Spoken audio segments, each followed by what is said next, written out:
Okay, we're live. Hi, everyone. My name is Pablo Aragon, and I'm a research scientist at the Wikimedia Foundation research team.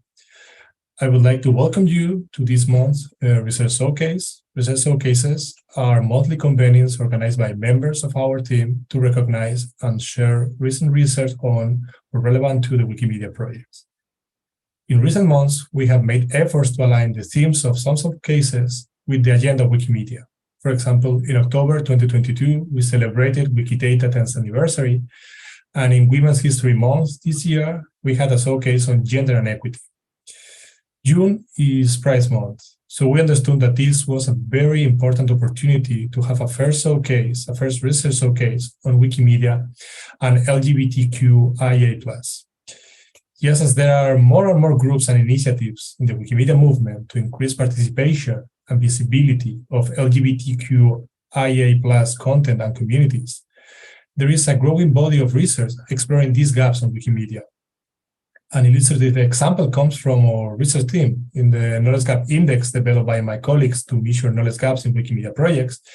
Key dimensions are gender in a non-binary way and sexual orientation. In short, we are committed to knowledge equity. Our aim is to support diverse communities, so it is clear that we need research to better understand LGBTQIA+ diversity on Wikipedia and sister projects. And for this reason, I'm very excited about today's speakers. First, we have Chan Park. She's a final year PhD candidate in the School of Computer Science at Carnegie Mellon University, advised by Professor Julia Teskov. Her research focuses on the intersection of natural language processing, computational social science, and AI ethics. She received the Wikimedia Foundation Research Award of the Year 2023 and was selected as a University of Chicago Rising Stars in data science. In the second half, we have Daniele Metilli, postdoctoral research fellow at University College London. They hold a PhD in computer science and a Master of Arts in digital humanities from the University of Pisa. Daniele's research interests focus on data modeling, digital cultural heritage, critical data studies, and gender. They are currently working on two main research projects, the Wikidata Gender Diversity and the Sloan Lab, looking back to build future star collections. Their collaborator, Beatrice Melis, is also in the room with us. I want to thank all of them for joining us today to share their research. And the research showcase today is dedicated to all of those who work to bridge LGBTQIA+ gaps across Wikimedia projects. Actually, we are honored to have a few of these members with us in the room. Selene Yang, Global Diversity, Equity, and Inclusion Specialist at the Wikimedia Foundation, and also PhD candidate and researcher at the Research Center for Communication and Public Policy of the National University of La Plata, Argentina. Vic Esfriso, Cooperation and Decentralization Program Coordinator at Wikimedia Argentina. Doctora Maria Sefidari, expert at Fundación Cotec and advisor in Whose Knowledge and Wikisfera. Amir Sarabadani, Staff Database Architect at the Wikimedia Foundation, and Siblaze, member of LGBT+ user group and member of the organizing team of Queering Wikipedia. Our guests will participate in the discussion at the end of his talk, as we'll have time for Q&A. If you have questions for the speakers, please put them in the YouTube chat or on IRC. My colleague Isaac will monitor and relay them here. We kindly ask that all attendees follow the friendly space policy and the universal code of conduct. Before we begin, I have two community announcements to share. First, the Wikimedia Foundation research team is co-organizing the Atomic Track at the TREC Conference 2023. The track is designed to encourage research in multimedia search systems. We are asking participants to develop effective models that can retrieve the correct image for a Wikipedia section or the correct Wikipedia paragraph for a free license image. The deadline to submit the solutions is July 24, and you can find in the website all these details. And the second announcement is like this week, Kinneret Gordon has joined our team as the new Research Community Officer. Kinneret, would you like to introduce yourself to the audience?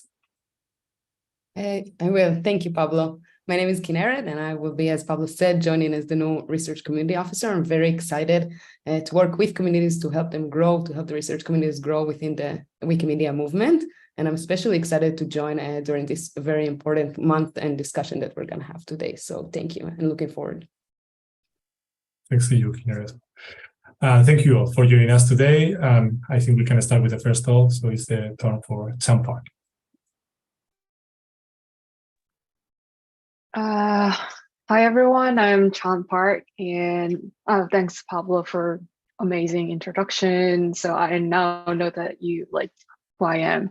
So I'm really excited to give this talk in this month, like Pride Month, and this is like topic that I'm personally really passionate about. So I'm really thrilled to have a chance to actually talk about this research in front of all the experts in Wikipedia, and I would love to hear what you think about this project and what could be future, extensions of this too. So I'm really looking forward to hear what you think.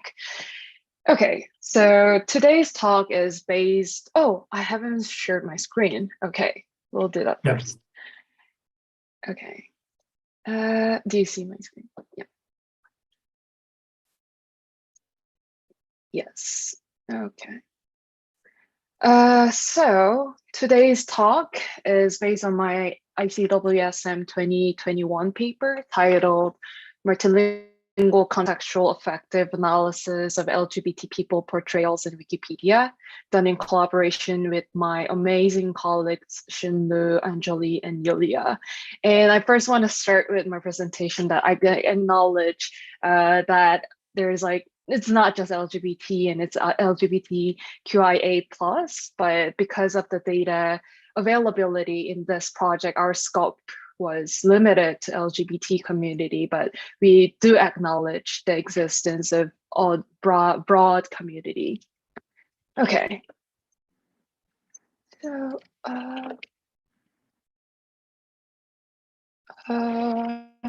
wait.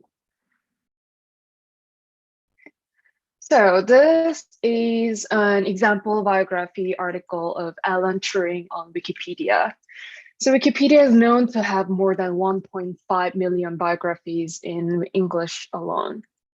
However, English is obviously not the only language on Wikipedia. There are 285 different languages, and these are example Spanish and Russian articles of Alan Turing. So our entire project started from the simple yet very important question.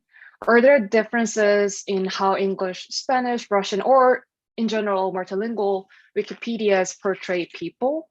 And we wanted to examine if there's any sign of implicit bias in multilingual text about LGBT people. So let's look into one example. In 1952, Alan Turing was prosecuted for being gay and subsequently underwent a hormonal injection. And these are three parallel sentences from his articles describing the same event, Alan Turing getting estrogen injection. One thing we can notice here is that there are differences in verb choices. So the English edition uses the verb accepted, which suggests that Turing had little control over the entire situation. In contrast, the verb chose in Spanish and preferred in Russian imply that he actively made the decision and even imply slightly positive sentiment towards the injections. Therefore, Russian, Spanish, and English readers of these articles may form different impressions about this part in his life. So this brings to our two research questions. First, how can we analyze how people are portrayed in multilingual text, especially the nuanced narrative in the text? And then using the method, second, how can we investigate how LGBT people are portrayed in Wikipedia with a special focus on the differences across languages? And here's a summary of our contributions that include new data sets, models, and methods, and case study. So let's start with our data and the method. So our work is based on a series of work on connotation frames, word connotation frames, and contextual affective analysis. So they define the three most important dimensions of word meanings as sentiment, power, and agency. And let's look at one example here. The firefighter rescued the boy. So from this example, you can see that the implied sentiment towards firefighter from this verb rescue is positive because someone rescued someone, and also the power and agency implied with respect to firefighters is positive because someone has power to actively rescue someone. So using this formalism, prior work has constructed a data set of verb lexicons annotated for the connotations that they imply.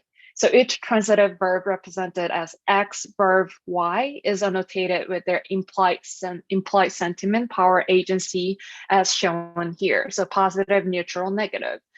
So to conduct multilingual effective analysis, now we have to extend this data set to a multilingual setting. So we make two primary changes to the annotation scheme. First, we make it in context by giving a specific context. For example, the firefighter rescued the boy instead of giving X rescue Y. And second, we make it in language by separately annotating Spanish and Russian sentences too, and not just English sentences. So with these changes, we collect 2,700 annotated examples in total. We then use this collected annotations to train a cross-lingual word connotation classifier model that we propose here. So we leverage cross-lingual pre-trained language models such as XLM to extract language agnostic representations of verb in each sentence. And we input this representation as a feature to a supervised classifier. And the trained classifier outputs sentiment, power, agency connotation labels for given sentences. I know this may sound already pretty old with all new GPT stuff, and I'm actually working on a follow-up project on inferring word connotations with large language models such as ChatGPT to update the previous methods. So if you're interested in the method part, please reach out to me and I'm happy to share more details and findings I have so far. So here are the classifier evaluation results. The table on the left shows that the model achieves the best results when the target and the source languages are the same, obviously. And this highlights the importance of in-language training data. And in the right table, we experiment with augmenting other language data sets on top of English data or in top of the target language data. And the results show that adding additional languages, for example, adding Russian, improves the final performance. So we use the best performing model on the right table throughout our analysis. And the full results and more explanations can be found in our paper. With the trained models, now we apply them to answer the second research questions. How are LGBT people portrayed in Wikipedia articles? Let's say we want to analyze how Tim Cook is portrayed in his biography. So we have his English biography here. And in addition, we want to compare how his portrayals differ between his English and Russian articles. So with our developed classifier, now it's easy to compute the average sentiment power agency scores of Tim Cook's portrayal in his article. We first extract all the sentences that have Tim Cook as a subject, and then we only keep the ones that have the verb as verbs are transitive verbs. And then we run our supervised classifier using over the sentences, the extracted sentences, which gives us the sentiment, power, and agency labels. And we aggregate the score. When I say label, is like negative, neutral, positive. And then we aggregate the scores of all the sentences, and we can eventually get this average score of Tim Cook's portrayals. So we can do this over his Russian article because our trained model is multilingual. So now we have this aggregated scores of his English and Russian articles. Then can we just compare these two scores to conduct an analysis of his portrayals? Actually, the answer is no, and there are two challenges here. First, we don't really know, even if the the average score is higher than Russian's average score, you don't really know if this difference across language is really meaningful or just an inherent difference between languages. For example, Russian might be inherently slightly more negative than English. So we cannot make a conclusion that Tim Cook's Russian article is more negative than English article. And second, we actually want to understand how a person's sexuality or sexual orientation is affecting their portrayals.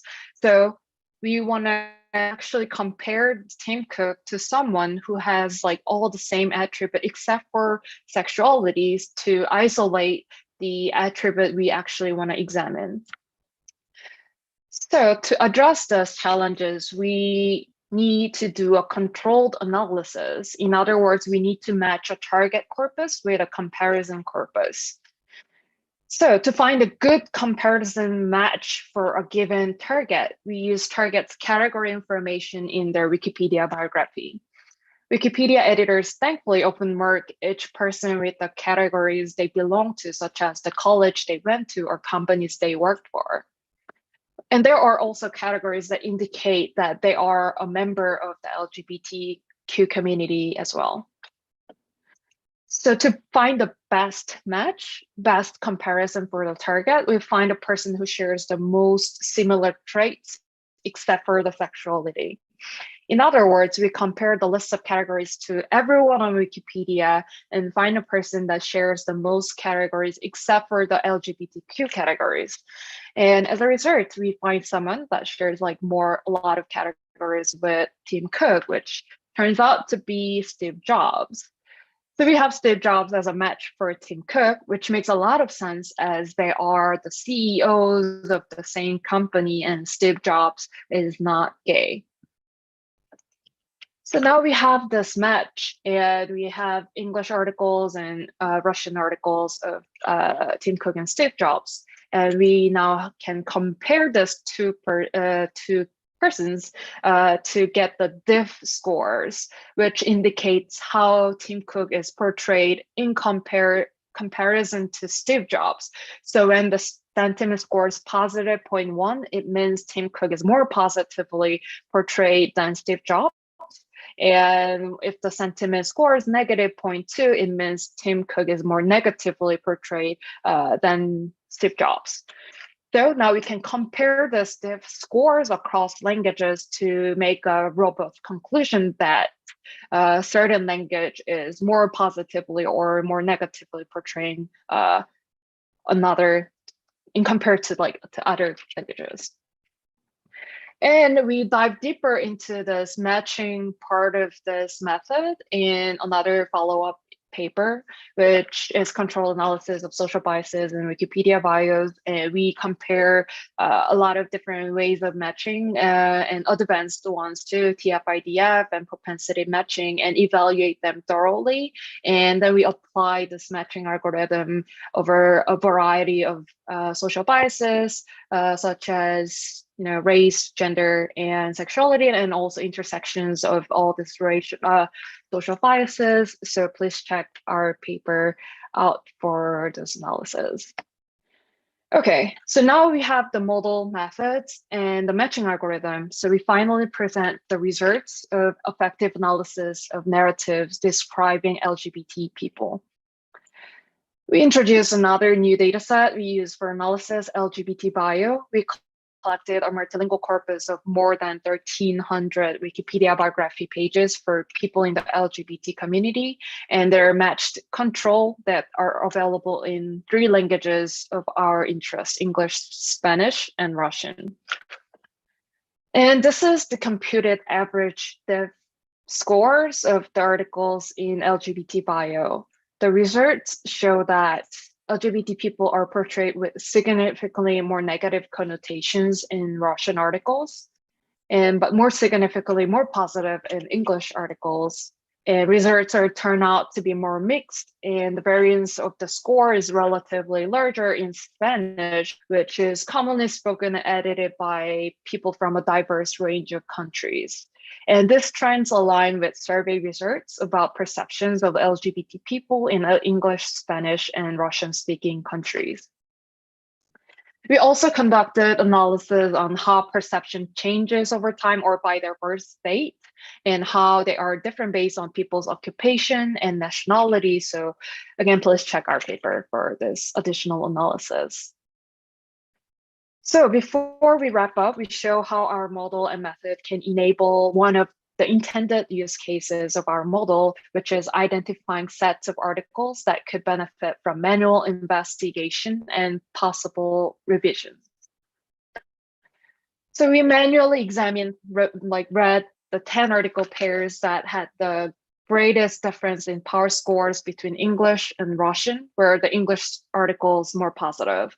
So we present a few notable cases in our paper, but in this presentation, I present a case of Cleve Jones, who is an LGBT activist. So in his Russian article, there are parts that describe the AIDS epidemic in the US, including his reaction to it and him publicly announcing his HIV positive status. And these are the English translations of the original Russian article. And here are the excerpts from the English article that correspond the most to the provided Russian excerpts. So in contrast to how English article describes Jones as a passive observer in the Russian article, English version focuses on the projects that Jones initiated, such as the first AIDS memorial quilt. Also, Russian version focuses on the negative sides of the epidemic, whereas the English version focuses on the achievements of Jones. And finally, the same patterns observed in the second excerpt, where Russian version describes his announcement with infected with a deadly virus, when the English version simply states it as describe his status as HIV positive. So our examination reveals that the difference in the portrayals are not just caused by a nuanced verb choices, which we assumed in the beginning, but also by editors' decision whether to include each information in the article or not, that could frame this, like the target person, differently. In conclusion, we extended English connotation, word connotation frames to Russian and Spanish, and we collected annotations in language and in context. And we proposed matching algorithms for controlled analysis, and we identified differences in the connotations expressed in Wikipedia biographies, articles about LGBT people in different languages. Results show that connotations are more negative in Russian than English or Spanish. And we finally showcase how our model can be used to identify imbalanced content. And I think that concludes my presentation, and thank you for listening. And I'm happy to take questions. Thank you very much, Champar, for presenting this impressive work that was already awarded this year during Wiki Workshop. I think there will be several questions. I think Selene is one of them. So please, Selene, unmute yourself. You have something to say. Yes, hi, Chan. Thank you so much for your presentation. This is really valuable information for all of us. Also, as part of the LGBTQI community, for me, this is really relevant. I wanted to ask you a couple of questions, though. What's the context behind and the researchers and your motivation for conducting this research, and also the selection of these specific languages? Also understanding, for example, I'm not sure if it would be a bias to say that we would kind of know that LGBTQI articles in Russian would be more negative than in other languages based on the political context that the Russians are in. And I just wanted to know that, right? Like the motivations and the context behind conducting this research, as well as what was your approach to these three different languages, and how did you, let me try to find the word in English. How did you have like the contacts, like more direct contacts to these languages to actually conduct this? Thank you. Yeah, thanks for asking that question. That's a good question. And okay, so first I want to answer why I chose these 3 languages. It was because, so we first started a bit more like, we were more ambitious and we chose more languages to annotate. We included French and Chinese too, but then it was really hard to get annotators to annotate all these examples. So we could only get like Spanish and Russian and enough English annotations to train our model. So that was like a little bit of practical reason behind the choice of this language.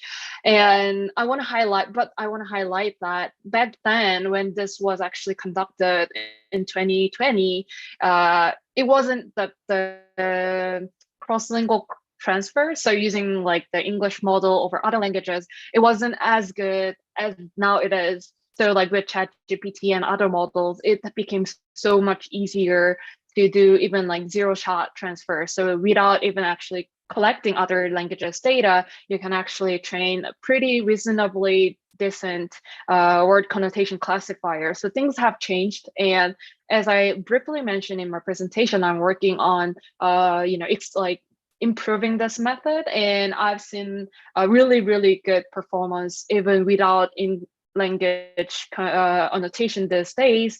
So now I think this is even more generalizable. So our research shows that this is like how you can actually apply model and this like putting every pieces into together to show that what can be done to identify gaps and this imbalanced content. But we have more opportunities because our models can be applied to any other languages even without training data, which means that now we can extend this to any other languages of interest. So yeah, I don't know if this actually answers your question. Okay.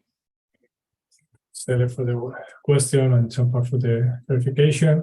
I think Maria also has a question to sir. Go ahead. Thank you so much for your presentation. First, let me say I'm delighted to see research being done on Spanish Wikipedia. It's still kind of rare to see, so thank you so much for that. I have a question and a comment. For the question, I wonder, now that we've heard that you're also gathering data from other languages as well, I wonder if you're going to take a look at the potential effect of translations. We do a lot of translations in the movement, and I was wondering if there could be an effect in the sense of, take for instance, English. If it had positive connotations, would that be something that would be propagated to other languages or not? Right? Like, would there be that change that changes to negative connotations? I would be interested to see what that would open perhaps the potential to use those articles that have been found with positive social connotations as potentially translatable to the rest of languages, and to mark those that are negative to pay attention to the translations. That's the question. And the comment is something that I'm a native Spanish speaker who also speaks some English. So I found the paper doubly interesting. One thing I had a little trouble with is that in Spanish, the concept of agency does not exist. So when we are talking about how articles on LGBT people can have a negative agency, in practical terms, if I were to go to the LGBT Wiki project and say, these articles can have negative power or can have negative sentiment, that could be understood. But for agency, it's a concept that we don't have, just like we have concepts in Spanish that don't exist in English or in other languages, that might make very hard to change that in particular. Like in future research, it might be that we don't improve our negative agency, because that's not a conceptual framework that we use in Spanish. So I wonder what we could do about that. But it's just a comment. I like your paper and your presentation very much. Thank you so much. I really appreciate your comment, Maria. And we actually, okay, there are two questions, right? I don't know if I understood the first question correctly. So you mentioned about like translation and how the positive connotation in English when it's translated. So yeah, I can you actually clarify the first question about like the translation and connotation part? Oh, potential effects of translations. So we actually, in the paper, I didn't mention in this presentation, we actually look into whether like translation model can preserve this connotation correctly. So like if you have positive connotation in English sentence and use translator, and is the connotations preserved correctly classified? And our answer to that was no. So what we highlight there is that the translation model may not be actually good at capturing the subtle nuances and may not preserve all this meaning in native, like the original language. So we highlight the limitation of using translation model. So please check that, like, analysis or like that part out. But then I also want to, put a disclaimer that the translation model was not so good. Maybe it was pretty good, but then not as good as the current model. So things might have changed a lot from what we find. Okay, and the second part. So how I remember. So when we annotated this data, we really carefully designed the annotation guideline, and then we actually had to provide in-language guideline. So we had the English version drafted, and then we had native Spanish speaker to translate that over to Spanish. And we had a really long discussion on how to explain the concept of agency in the context of Spanish. And I actually received like similar comments from these, like the native speakers of Spanish. So I guess like that is inherent limitation of this, maybe like the entire like line of work, why we're like they're defining this as, 3 dimensions, sentiment, part, and agency, which may not be applicable to other languages.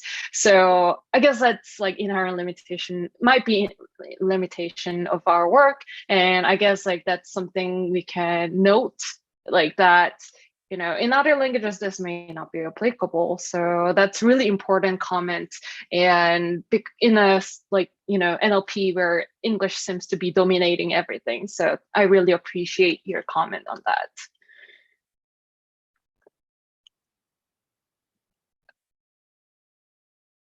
Oh, Sela has a follow-up question on how we select the native Spanish speakers. So we wanted to match the cultural background of the actual annotator as much as possible, because I know Spanish is very diverse language. So a lot of our annotators were from Latin America, not from Europe continent. So we try to find the native speaker to be from the native speaker, Latin America. And we had 2 native Spanish speaker, one from Mexico and one from Argentina. And so that we know that, from both countries, or both, people can actually understand, and everything seems clear. Yes, I guess that's my answer. Thank you, Champar. So thank you again for presenting your work and for addressing all the comments and questions. We'll have a second turn for Q&A after Daniel's talk. So your time to present your work. Thank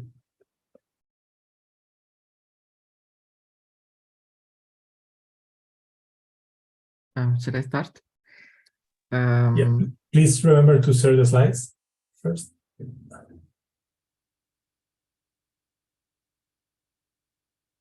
Excellent. So Sorry, I need to go back to the start.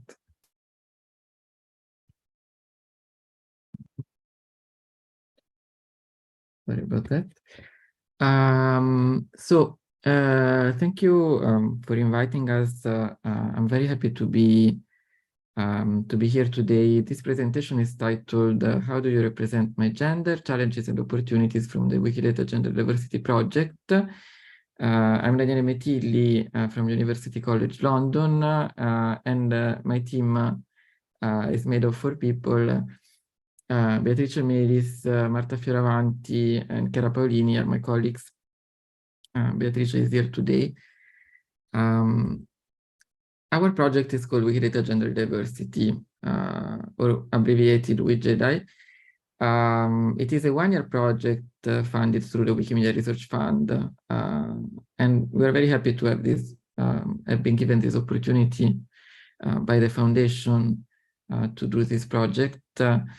Our project is looking at gender diversity in Wikidata, focusing on marginalized gender identities from a queer and intersectional feminist perspective. So this is our theoretical framework. We are also very much using the framework of critical data studies in our work. And our motivation is that any identity that falls outside the gender binary in some way or another suffers discrimination and systematic erasure in society.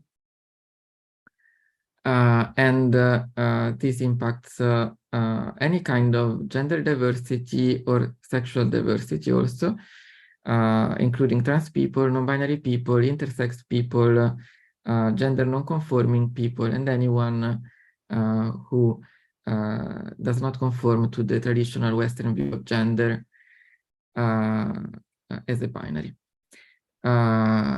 I apologize now if some of the people who are in the audience who are present at the Queering Wikipedia conference, we will be repeating, I will be repeating a lot of what we presented there, but we believe the audience here might be different, especially through YouTube. So I think it is good to do so. Some facts about gender that we know to be true and not up for debate. Gender is not a binary. Gender is very complex, especially modeling it in a knowledge base is very, very complex. We use sometimes this image of the gender unicorn, which is itself a simplification, so imperfect. But there is a difference between gender identity, gender expression, sex assigned at birth, physical attraction, emotional attraction, and I would add gender modality and pronouns to this. So there are all these aspects, and these are somewhat independent variables. So, for example, we cannot know what someone's gender is just by their pronouns. Or we cannot assume that if someone expresses their gender in a feminine way, they are female, for example. Gender diversity is not a new phenomenon. It is something that has been with us since the beginning of humanity, I believe. But in historical research, there are many, many cases of attested gender diversity. So it is not true that this is a fad of the moment or that it is something that is only relevant for young people today. Now, our 3 research questions in the project are about the model. How has gender been modeled and represented in the Wikidata ontology? Because it is an ontology of gender also. We look at gender data and what is represented. So the question is what is represented, but also who are the people who are represented and who is not represented also.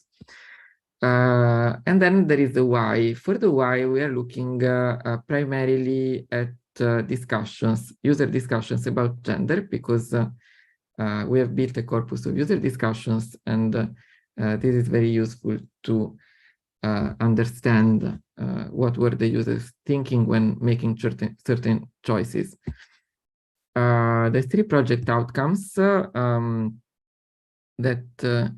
will be released by the end of the project and published online are a complete timeline of gender modeling in Wikidata. This is an interactive timeline. I will show a very simple short preview next. A Wikidata gender dashboard, which reports the current statistics about gender identities in Wikidata, but we center marginalized identities. We don't center men and women, cis men and cis women, let's say. So there are a lot of insights that can be gathered from the data. And then the corpus of user discussion, Wikidata Gender Talk, which we're also working on. I want to mention the contributions of my teammates. Beatrice and Marta have been working a lot on the gender timeline and gender dashboard, and Chiara has been working primarily on the corpus of user discussions and analysis of that. But we are very much working on everything together also. The Wikidata gender timeline is an interactive timeline showing changes to the model, creation of relevant entities, edits, contextual events, discussions, everything is tied together and contextualized, also with some real-world events that happened and influenced changes in Wikidata. Will be released publicly quite soon. We have this early version, and this is, I hope that you can see it, a short video of how it works. So over the 10 years of the project, we have mapped events and how they relate to each other. So this will allow other researchers to study the history of gender in Wikidata. And we believe this is crucial to understand how gender has been represented. Now, in Wikidata, the fundamental property to represent gender is P21. It is labeled sex or gender. It connects an entity about a person, not just people, but mostly people, to a gender value. It is ambiguous because it refers to sex, but also to gender. Sex assigned at birth can be different from gender identity. So there can be multiple values for the same person. It's complicated. This is something that probably at some point needs to be addressed in some way. But looking back at the history of gender in Wikidata, we use this interpretation of what happened in the beginning of the project. We believe that from the data that we have seen and the discussions, that some users were very much invested in accuracy, reliable sources, and making sure that everything is 100% correct. Other users wanted to make the project grow quickly because Wikidata would be successful if it could be become large very soon. So this we call completeness. And this drive towards completeness is what we believe created the issues.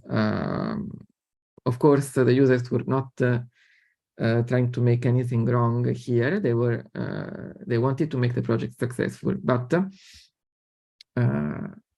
they went too quickly, and they represented 70% of genders in 6 months and 95% of gender in 2 years, and this had a significant cost in terms of accuracy.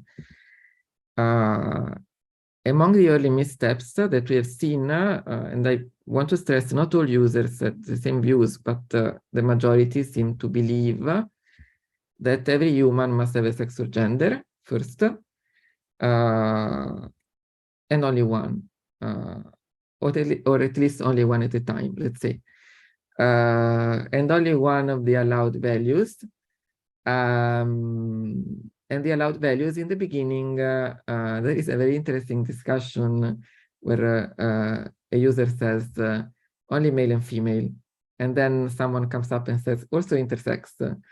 And then someone else comes and says, yes, but there is also unknown.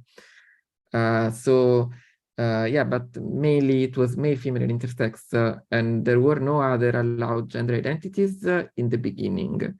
Also, this was very much focused on sex assigned at birth instead of gender.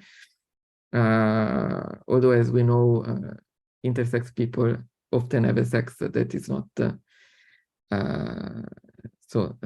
that is not intersex, but they are assigned male or female, even if they are intersex, which is a problem. So how was gender populated? It was initially manually annotated, where gender was checked by the user and added through the interface. But then users started importing and mass importing from Wikipedia, including especially Wikipedia categories, which in some languages are gendered. But Wikipedia is not a reliable source. So this was not following the guidelines of Wikidata, which called for reliable sources, actually. But it was accepted because gender was seen as something very simple and basic that does not require sources. Gender was also imported from other databases, including authority files, such as BIAF, which may or may not be reliable when it comes to gender because they are not primarily about gender data. And then the most problematic processes were import from personal names and some import from personal pronouns, which are highly problematic because, for example, my birth name is Daniele. It is a masculine name in my language, Italian, but I'm non-binary, and in some languages, my name is feminine. So if you decide that everyone named Daniele is male, this is not true. But this was done on a large scale, and then it had to be fixed later.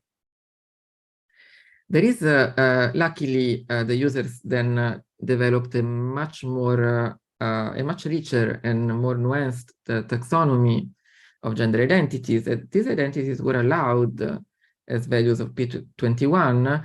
There is still a somewhat fundamental distinction between the main male and female identities, which, yes, relate more to sex, and then the other identities, including non-binary and trans, which is modeled in somewhat of, in my opinion, not the best way, let's say.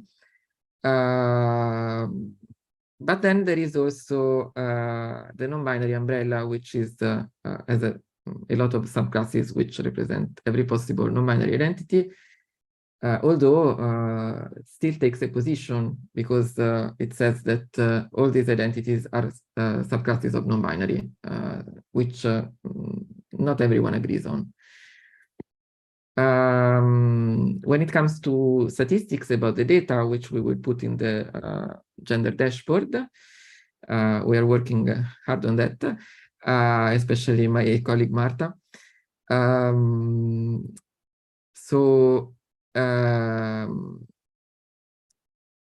There is a very large gender gap between men and women, where women are only a quarter of the total, and the non-binary people and the intersex people, which are the main other identities that are represented, are significantly underrepresented compared to the prevalence of these populations in society.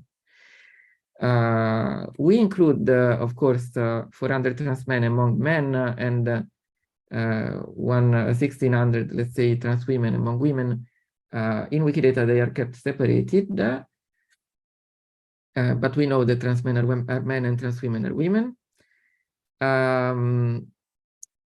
And this is not up for debate, and they are also underrepresented. When it comes to non-binary identities, we have all these identities. These are the most common ones. We are looking also at the evolution of these identities over time and how the numbers have changed. So at the moment, we have 800 non-binary people, and then we have gender fluid, agender, gender queer, two-spirit, and several other identities that I couldn't list here, but they will be described in our project outcomes. We have done a preliminary study on specifically on non-binary identities about temporal and geographical distribution.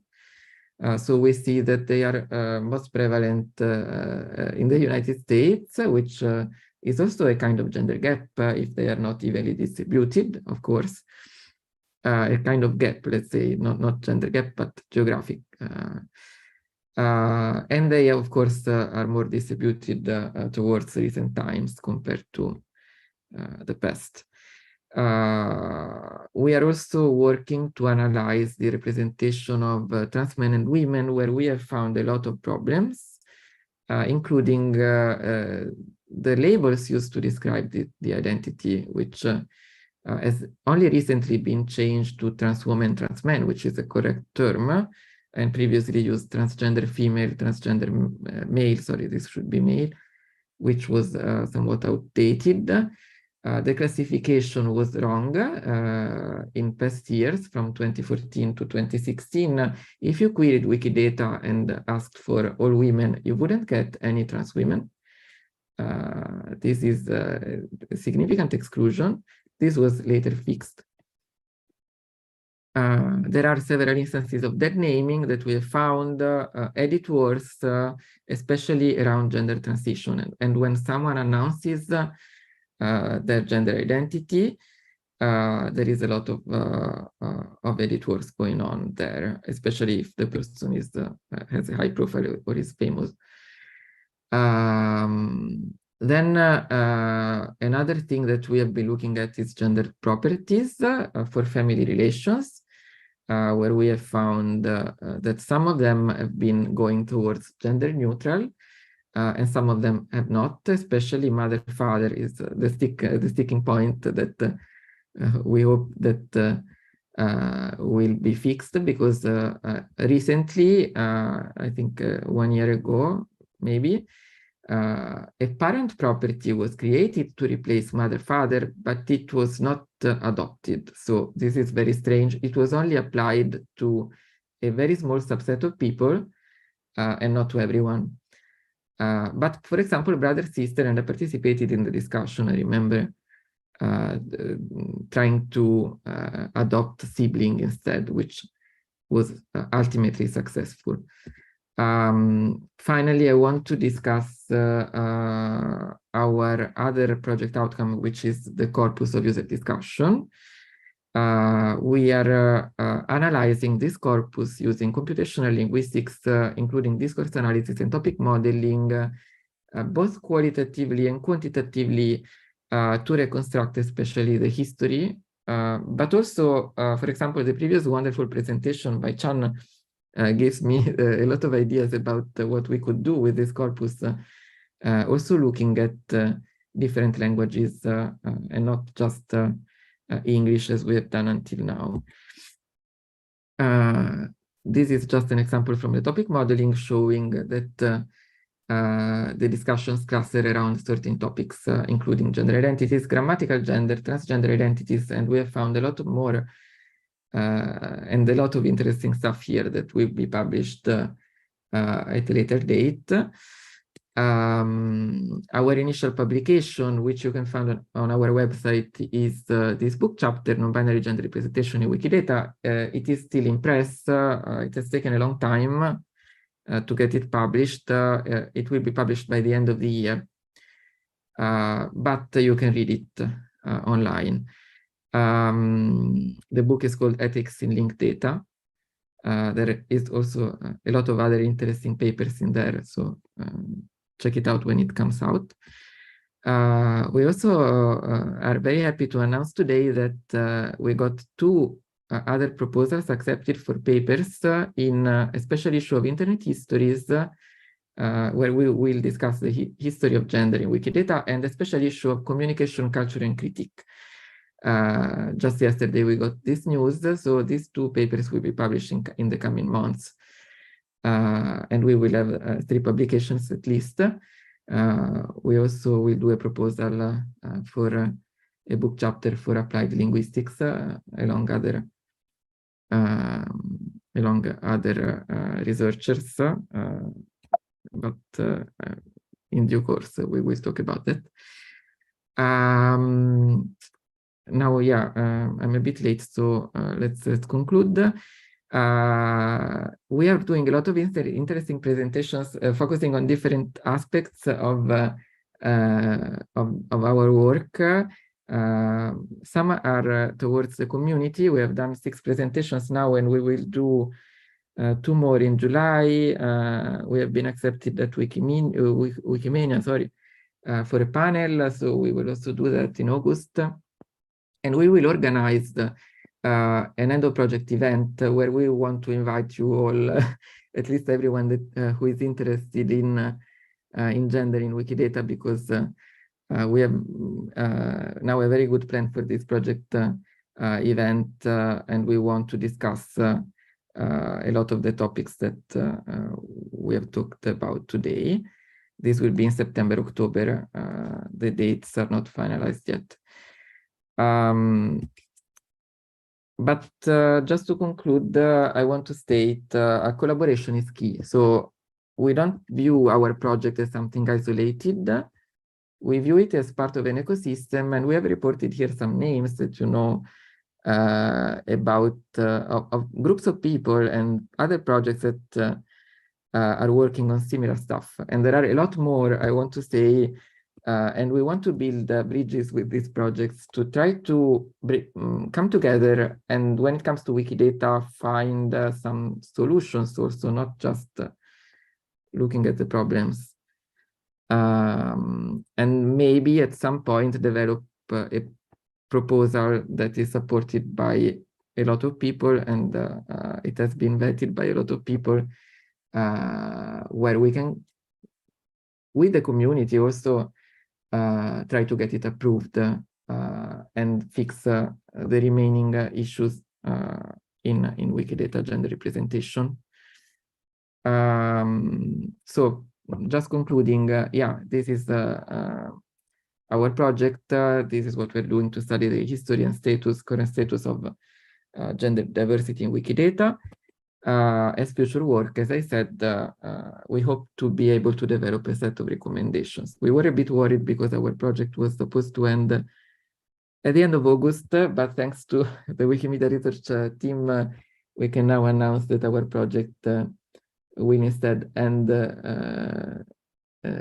in December. So we have a lot more time to finish working on all of our outcomes and make them better, although we are on track to publish most of the results by August already.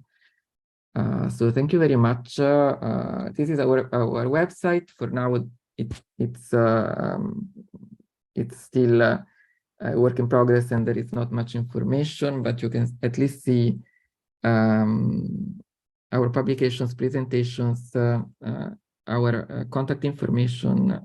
So feel free to contact us if you have any questions. And with that, I'm finished. Sorry for being a bit late. And yes, if there are any questions, I'm here. Thank you. Thanks to you, Daniele. So I don't know if there is anyone with any questions. I want to prioritize people who have not participated yet in the debate. I have questions myself too. Okay, John Park, can you go with your question, and then Maria? as an NLP researcher, the usual discussions about the genders data seems really, really interesting. And I want to just hear more about, like, what kind of discussion usually goes on in the discussion section, and what kind of things you just found, like, from going through the data, kind of patterns or anything that might be interesting for NLP researchers to investigate further. Yes, thank you. This is an excellent question. I started working on this actually before the beginning of before the project was funded, even with Chiara, who is a linguist, and I'm not a linguist, so I hope I don't say anything wrong. But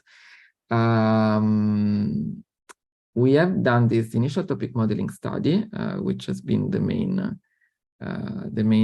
technique that we have used to analyze the full corpus, and we have found, and also then we have looked at it more in detail, just qualitatively and just by looking at the most interesting discussions, especially the early ones.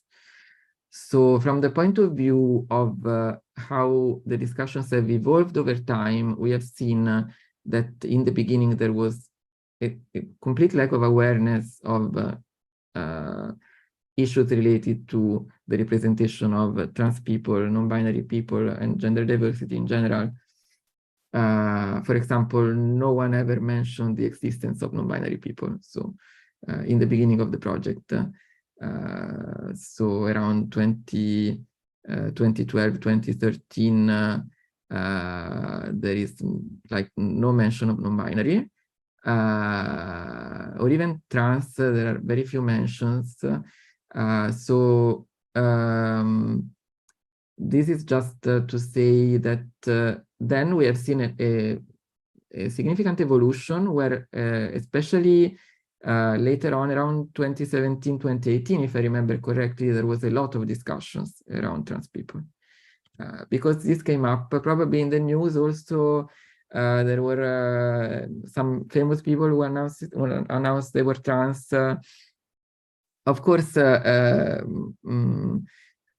this should have already been known before, but we have seen that there was a time when the community became more interested.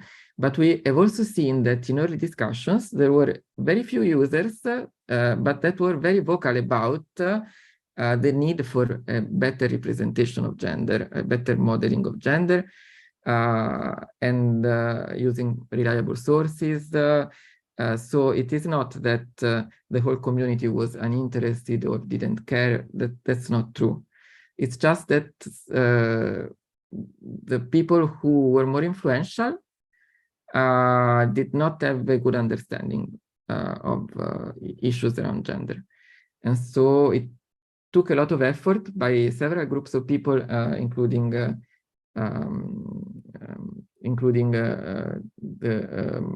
of course, the subset of the Wikidata community, who is part of the LGBTQI plus community,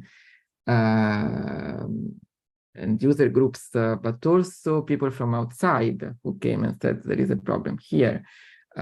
Also, people from Wikipedia noticed problems in Wikidata. So there is a lot of cross, let's say, there is a lot of there has been a lot of work by many people, and that's why one thing that we want to look at is also what has been already done to remedy the initial issues. Sorry if I'm going off topic on the answer, but we also want to look at that and this that we call data repair practices. So we discussed it somewhat at the Nordic STS conference where we did a presentation recently, but we are going to work a lot more on that too. Sorry if I went a bit off topic and did not just talk about the linguistic side. I suggested you contact my colleague Chiara, who is the expert on that. Also, she is doing a presentation at a linguistics conference next month, and she did one at a conference called Challenging the Binary. I'm not sure if this will be available online though, so I need to check. Sorry, I talked too much. Thanks, Daniele. Thanks, Daniele. So it's now time. Yeah, thanks, Chan, for the question. Maria, it's your turn. Thank you so much for that presentation. I thought that was really interesting.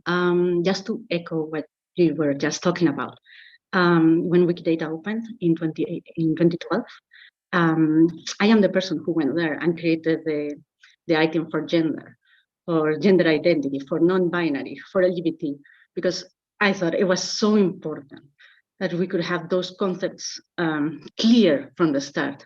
So you can imagine the distress when the P21 conversation came up and the conflation of sex and gender happened, and it's currently still going on. We need sex aggregated data. We need gender identity data. They are not the same. And in gender languages like Spanish, you can tell absolutely the difference, right? It makes Wikidata so much less useful for us. So I know that you mentioned the P21 controversy in a slide, and you say you're going to have recommendations. Can I put you on the spot a little bit and ask if one of those recommendations is going to go in the lines of tackling the problem we have currently with P21? Thank you so much. You mean, thank you very much. Daniele, I think that there are other questions in the room, so I will pick several questions so you can just answer them. Also, Vic has a very relevant question to be said. Yeah, I was just saying that I'm a little bit worried about the geographical gap as well, because gender identities are really locally connected. So how can we do to include these locally relevant gender identities? And if it is like preferable to have like a huge list of gender identities, or if we should have like more like an open category saying this is, I remember you were saying that with Wikipedia that using not hetero is not a good idea, but what would we use to have like a wide category, or if you think that it's better to have like a huge list of gender identities? Well, I believe that it is very important that people self-determine their own gender identity, and so I think it's good to have a lot of values of possible gender identities. I don't think it's a problem. I think the problem comes mostly from the taxonomy and from the descriptions and labels sometimes, so that they may not be accurate. But with regard to the taxonomy, I'm saying this is possibly a problem because, for example, if you say that someone is genderqueer now, or gender fluid, for example, if these are considered subclasses of non-binary, it makes sense in general, but there are certainly people who use a label gender fluid and they don't want to be called non-binary, or there are people who, for example, trans and non-binary are two concepts that some people call themselves both trans and non-binary, and some non-binary people just call themselves non-binary and don't like using the trans label, for example, or vice versa. I mean,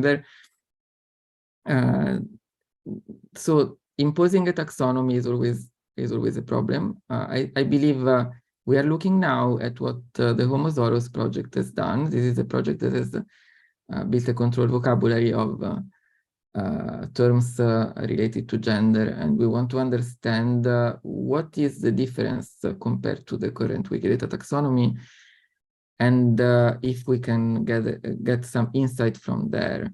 But from the point of view of the user, the taxonomy is not very visible. So from their point of view, is not maybe not very important. But when you run the queries, then it comes up sometimes, at least. And the question about geographical distribution, we believe is key in the sense that it is good that we are increasing the number of trans and non-binary people, but if we only represent people from the global north or Western countries, it's not okay. So, and we know that,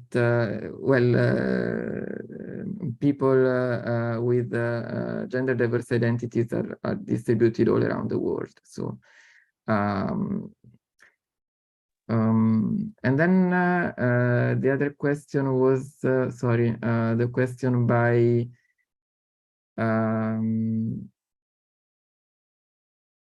I don't remember the previous question. Sorry, I get distracted easily. Can you remind me of the other question? We are starting to run out of time, so I don't know if you refers to Maria's question. I don't know if Maria got the answer. Sorry. But please be concise to the question, and then we can maybe elaborate offline. We can keep the discussion. Okay. No, Maria, it's great to meet you. I didn't know that it was you who added all these entities, all these items to Wikidata that were not existing. I probably come around these edits because we have listed in our gender timeline these events, so that something was created.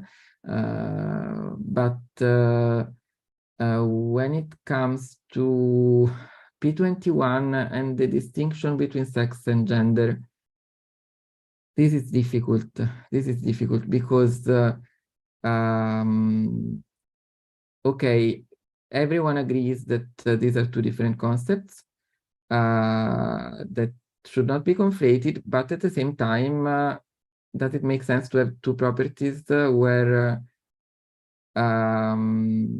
we don't have reliable sources for either of them? So it duplicates the problem in a way. So we are thinking hard about this, and we want to have discussions with everyone, and we hope that at our final project event, we will put this front and center and then try to have a conversation about this and what is the best way. There are some people who think that the best way is just to remove gender data altogether. That's also a radical approach, but so there are very, very different views about this among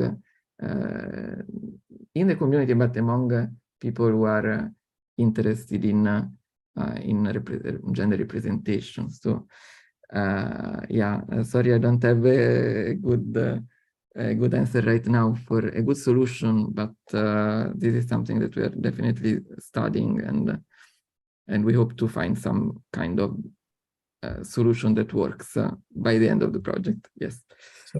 Well, these were all excellent questions, so this is more than fine that we don't have like direct answers at this moment. So thank you everyone for joining the Wikimedia Research Showcase today and this lively discussion that I'm sure will continue offline with all the different topics that emerge. I especially want to thank our speakers, Chan and Daniele, for their contributions. The Wikimedia Research Showcase is made possible thanks to a coordination team with my colleague Diego. Thank you. And actually, this will be the last showcase with Diego coordinating showcases, as our colleague Isaac will replace him on his task in the next fiscal year. And Isaac was today managing Q&A, so thank you, Isaac. And I also would like to thank Emerald for the support with the audio and the video. The next showcase in July 2023 will focus on knowledge integrity, and we look forward to seeing you all there. Bye. Thank you. Bye.